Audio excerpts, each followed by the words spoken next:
In 1969, the American Locomotive Company shut down its locomotive production forever. The company that had built over 75,000 steam locomotives and dominated American railroads for half a century was dead. But this wasn't just another corporate failure. This was the result of the most devastating betrayal in railroad history. Alco didn't lose because they couldn't build locomotives. They lost because their most trusted partner, General Electric, turned on them, clearing the path for EMD to take the throne.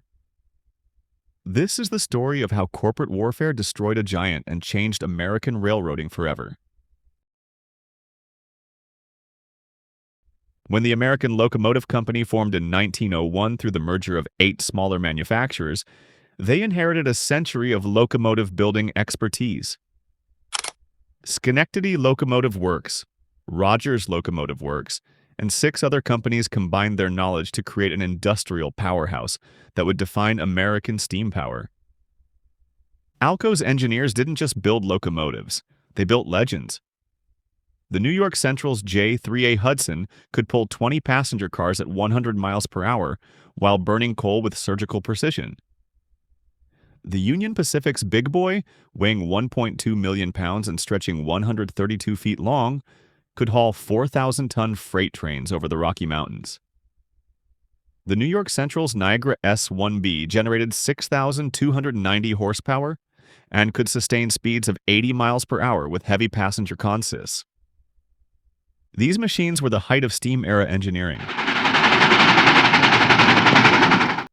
Alco's 3-cylinder compound locomotives used precisely timed valve events to extract maximum energy from steam. Their articulated designs distributed weight across multiple driving axles, allowing massive locomotives to navigate curves that would derail rigid designs.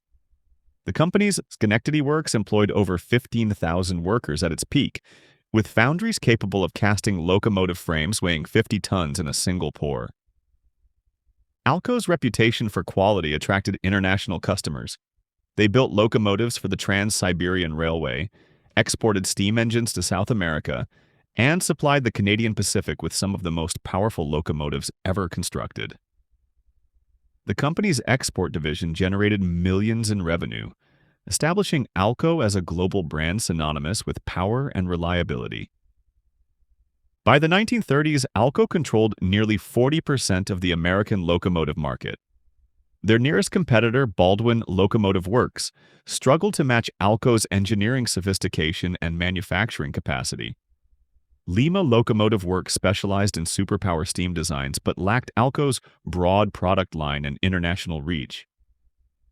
Alco's mastery of steam proved to be its own trap. It delayed the shift to diesel just as the market moved on.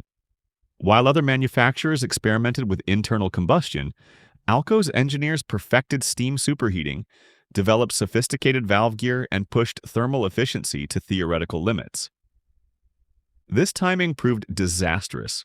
When World War II began, Alco was directed by the War Production Board to focus on steam locomotives, military vehicles, and a limited number of switchers, while EMD was allowed to continue refining its road diesel technology for both rail and naval service. When the war ended, EMD already had years of real-world experience and proven designs, while Alco and Baldwin had to restart diesel development almost from scratch.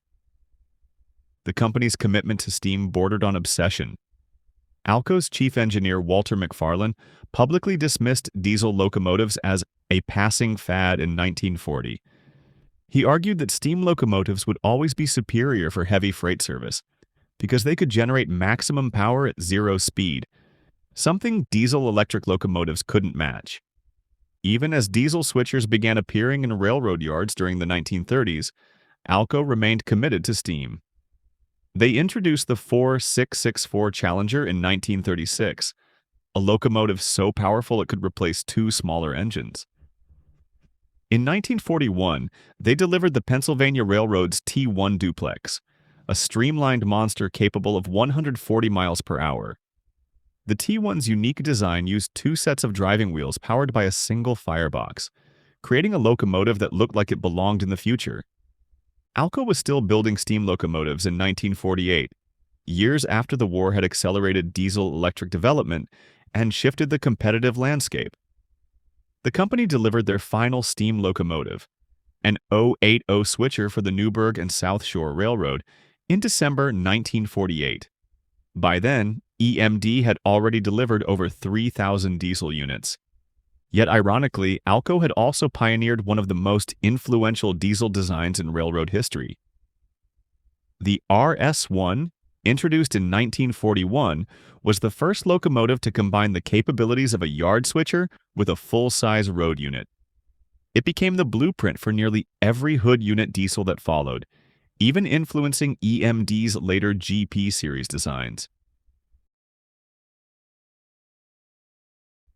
Before the ill-fated 244, Alco had already proven it could build dependable diesels. Its 539 engine, introduced in 1940 and used in the S1 and S2 switchers, delivered 660 and 1,000 horsepower respectively. These sturdy yard locomotives earned Alco a strong presence on industrial lines and Class I railroads across North America. The 539's solid performance gave Alco early credibility in diesel-electric design before its later troubles with road locomotives. While Alco perfected steam, a small division of General Motors was quietly revolutionizing transportation. Electromotive Corporation started in 1922, building gasoline-powered railcars, lightweight self-propelled vehicles that could carry passengers on branch lines more economically than steam trains. Harold Hamilton, Electromotive's founder, saw internal combustion as the future of rail transportation. When GM acquired Electromotive in 1930, they gained access to Winton Engine Corporation's diesel technology. Eugene Kettering, son of GM research director Charles Kettering, led the development of reliable diesel engines specifically designed for railroad service. Unlike marine or stationary applications, railroad diesels had to operate continuously under varying loads while withstanding constant vibration and temperature changes. Charles Kettering, GM's research director, saw diesel engines as the future of transportation. Unlike steam locomotives that required hours to build pressure and constant attention from firemen, diesel engines started instantly and ran unattended. More importantly, diesel fuel contained twice the energy density of coal, and diesel engines converted 35% of that energy into useful work compared to steam's 8% efficiency. EMD's breakthrough came with the Winton 201A engine, a two-stroke design that eliminated the complex valve mechanisms required by four-stroke engines. The 201A used ports in the cylinder walls for intake and exhaust, with a supercharger providing the air pressure needed for proper combustion. This design was simpler, lighter, and more reliable than conventional four-stroke engines. World War II gave EMD an unexpected advantage. While Alco was directed by the government to focus on building steam locomotives and military equipment such as M3 and M4 tanks and M7 self-propelled guns, EMD was building diesel engines for U.S. Navy submarines and ships, giving them an enormous head start in diesel experience. These engines had to run for months underwater without maintenance, in conditions where a single failure meant death for the entire crew. EMD learned to build diesel engines that simply didn't break. The submarine experience taught EMD engineers crucial lessons about reliability. They discovered that two-stroke engines were inherently more robust than four-stroke designs because they had fewer moving parts. They learned to use forged steel crankshafts instead of cast iron, developed superior bearing materials, and created lubrication systems that could operate at extreme angles without losing oil pressure. The Winton 201A evolved into the 567 engine, introduced in 1938. It was a two-stroke design with 16 cylinders arranged in a 45-degree V configuration. Each cylinder displaced 567 cubic inches, hence the name, and the entire engine weighed just 24,000 pounds while producing 1,350 horsepower. More importantly, it was designed for modularity. Railroads could combine multiple 567 engines in a single locomotive, creating 2,700, 4,050, or even 5,400 horsepower units by simply coupling engines together. EMD's F units, introduced in 1939, proved diesel's superiority on the Santa Fe's Super Chief. 4 F7A units, each powered by a 567 engine, could pull the famous passenger train from Chicago to Los Angeles at sustained speeds of 90 miles per hour. The locomotives required no water stops, no coal, and no firemen. A single engineer could operate multiple units from the lead cab, reducing crew costs while increasing reliability. The Santa Fe's experience with F units convinced other railroads to try diesel power. The Pennsylvania Railroad, traditionally Alco's biggest customer, ordered EMD passenger diesels for their Broadway Limited. The New York Central replaced Alco Hudsons with EMDE units on the 20th Century Limited. Even the Union Pacific, which had worked closely with Alco to develop the Big Boy, began buying EMD freight units. By 1945, EMD had delivered over 1,000 diesel locomotives. Alco, meanwhile, had only just begun serious diesel road production and remained largely dependent on steam. Panicking, Alco rushed to develop their own diesel engine. The 244, introduced in 1946, was supposed to be Alco's answer to the 567. It was a four-stroke design with 12 cylinders, each displacing 244 cubic inches. Alco's engineers chose the four-stroke cycle because they believed it was more fuel-efficient than EMD's two-stroke design. On paper, it looked competitive. 1,500 horsepower from a relatively compact package. In reality, the 244s became Alco's undoing.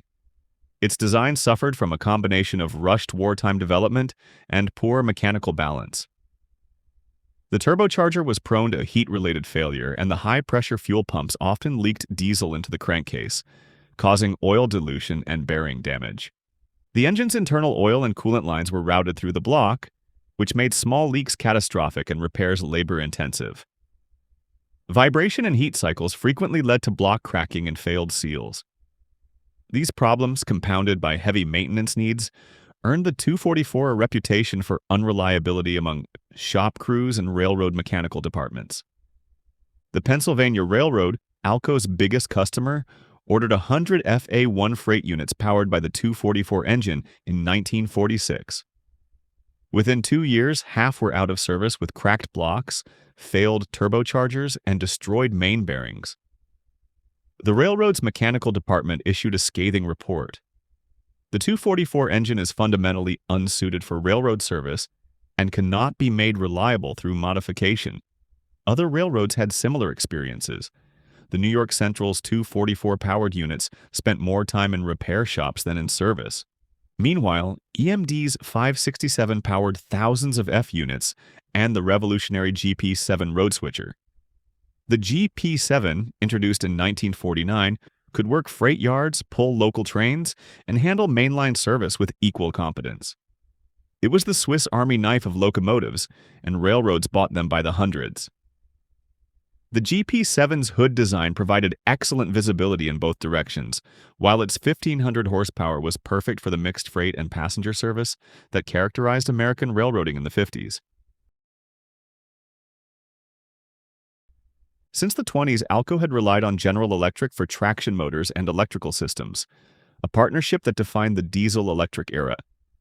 The two firms formalized their alliance in 1940 as the Alco-GE partnership, with Alco producing the locomotive frames and engines, while GE supplied the electrical gear.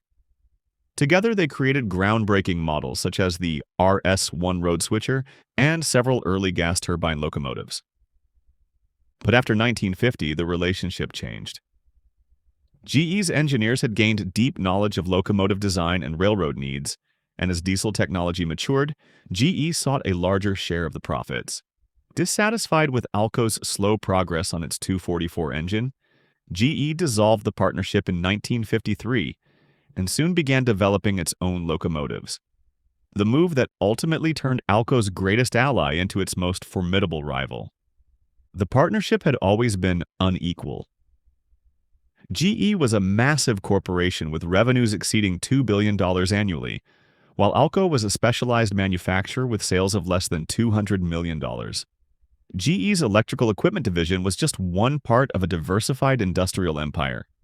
Alco was entirely dependent on locomotive sales.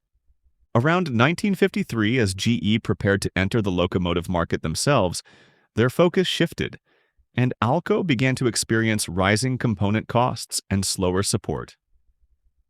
Whether by neglect or changing priorities, GE's growing independence left Alco struggling to keep pace. Railroad mechanical departments noticed immediately.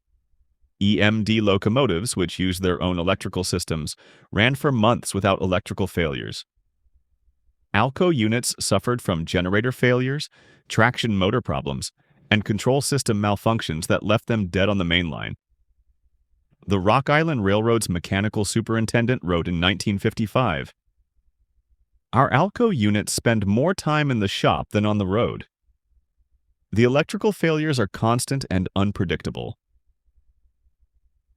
In 1956, GE revealed their true intentions.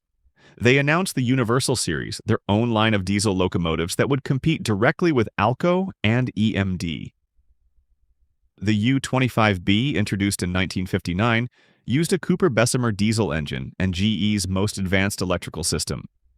It was reliable, powerful, and backed by GE's massive industrial resources. The betrayal was complete. GE had used their partnership with Alco to learn the locomotive business, then turned that knowledge against their former ally. They knew Alco's weaknesses, understood railroad requirements, and had relationships with the mechanical departments across the country. Alco had trained their own executioner. Railroads saw GE as a more capable partner than the struggling Alco. When the Pennsylvania Railroad needed new locomotives in 1960, they ordered GEU 25Bs instead of Alco units. The railroad's purchasing agent explained, "GE offers superior electrical systems, better financing terms, and more reliable service support. Alco cannot compete on any of these factors."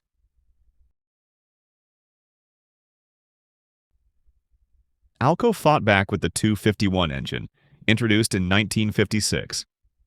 It was everything the 244 should have been: a robust four-stroke design with better cooling, improved lubrication, and a turbocharger mounted separately from the engine block.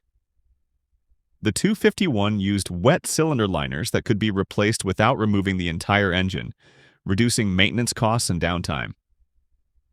The 251's design incorporated lessons learned from the 244's failures. The crankshaft was fully counterweighted to eliminate torsional vibrations. The cooling system used separate circuits for the engine block and turbocharger, preventing overheating. In many ways, the 251 was superior to EMD's 567.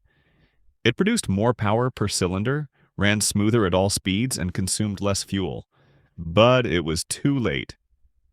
Railroads had lost faith in Alco's reliability. The 244's failures had cost them millions in lost revenue and maintenance expenses. Railroad purchasing agents who had been burned by 244 failures refused to consider Alco locomotives regardless of their technical merits. EMD, meanwhile, had built an empire on standardization and support. Their 567 engine powered everything from switchers to passenger units to heavy freight locomotives. Railroads could stock one set of parts and train mechanics on one engine design. EMD's field service representatives were stationed across the country, ready to solve problems and keep locomotives running. The numbers tell the story. In 1950, Alco held 26% of the diesel locomotive market. By 1960, their share had fallen to 10%. EMD controlled 70% of the market, with GE rapidly gaining ground. Alco was building fewer than 100 locomotives per year, while EMD delivered over 1,000 annually.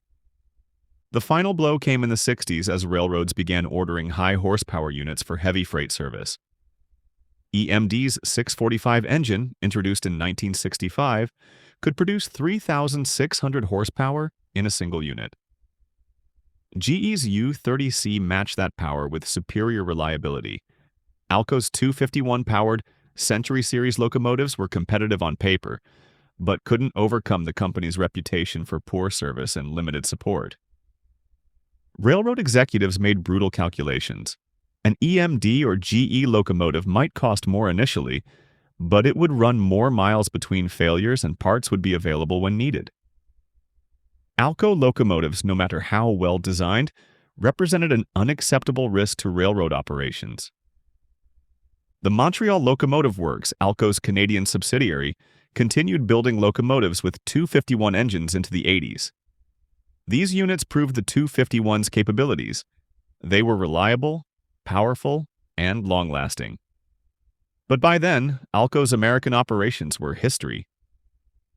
On January 13, 1969, Alco announced the end of locomotive production at its Schenectady plant. Their final locomotive, an RS-3 switcher for the Green Bay and Western Railroad, rolled out of the factory on December 18, 1969, ending 68 years of continuous production. The Schenectady Works, once the largest locomotive factory in the world, was sold and demolished. The foundries that had cast big boy frames were scrapped. An entire industrial ecosystem disappeared overnight. GE's Betrayal had accomplished exactly what they intended. Alco was eliminated as a competitor, leaving the American locomotive market to be divided between EMD and GE.